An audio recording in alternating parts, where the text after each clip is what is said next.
Ma quando arrivò Attila con gli Unni, tu non c'eri ancora, vero?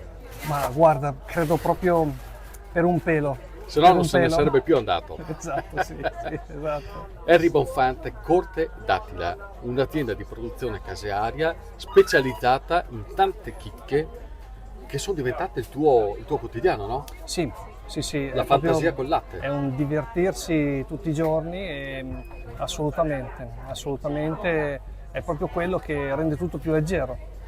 C'è una famiglia ovviamente dietro, c'è un allevamento importante, quindi il latte che viene prodotto in stalla poi diventa questi formaggi. Mi dai un esempio di formaggi che voi producete, quelli più particolari? Sì, produciamo proprio un ventaglio di una ventina di formaggi che possono essere la stracciatella, lo yogurt, la ricotta, il mascarpone, lo stracchino, la crescenza con le olive per dire. Poi abbiamo anche dei formaggi particolari tipo Oliver, che è olive taggiasche e primosale, quello che può somigliare, non so, lontanamente a un Montasio, quello che può somigliare lontanamente a un Asiago, tanto per dare proprio un ventaglio di sapori. È importante la creatività.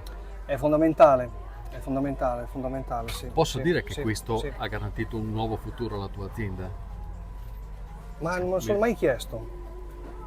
Non me lo sono mai chiesto. Sicuramente la creatività che si prende un po' in giro, difatti vi devo dire che per Corte Cascine abbiamo la creatività in persona. Perché? Perché abbiamo tutti artisti di strada che ci portano gioia e arte e creatività soprattutto. Ed è un evento veramente imperdibile. E si potranno comunque assaggiare i formaggi, no? Assolutamente, assolutamente si assaggeranno e ci sarà per esempio una piadina con la rucola e lo stracchino. Sì, sì, è proprio un divertimento così conviviale, esatto, sì, sì. Poi si assapora la campagna, la stalla, gli animali, un po' tutto, ecco. E È un torniamo momento. all'inizio. Se Attila fosse qui, le sue cose piacerebbero agli Unni e anche agli altri. Sì, Ho fatto la esatto, sì. battuta, Henry, porta pazienza, scusami a questo Non punto. l'ho mai sentita questa. Ecco, Bella. esatto.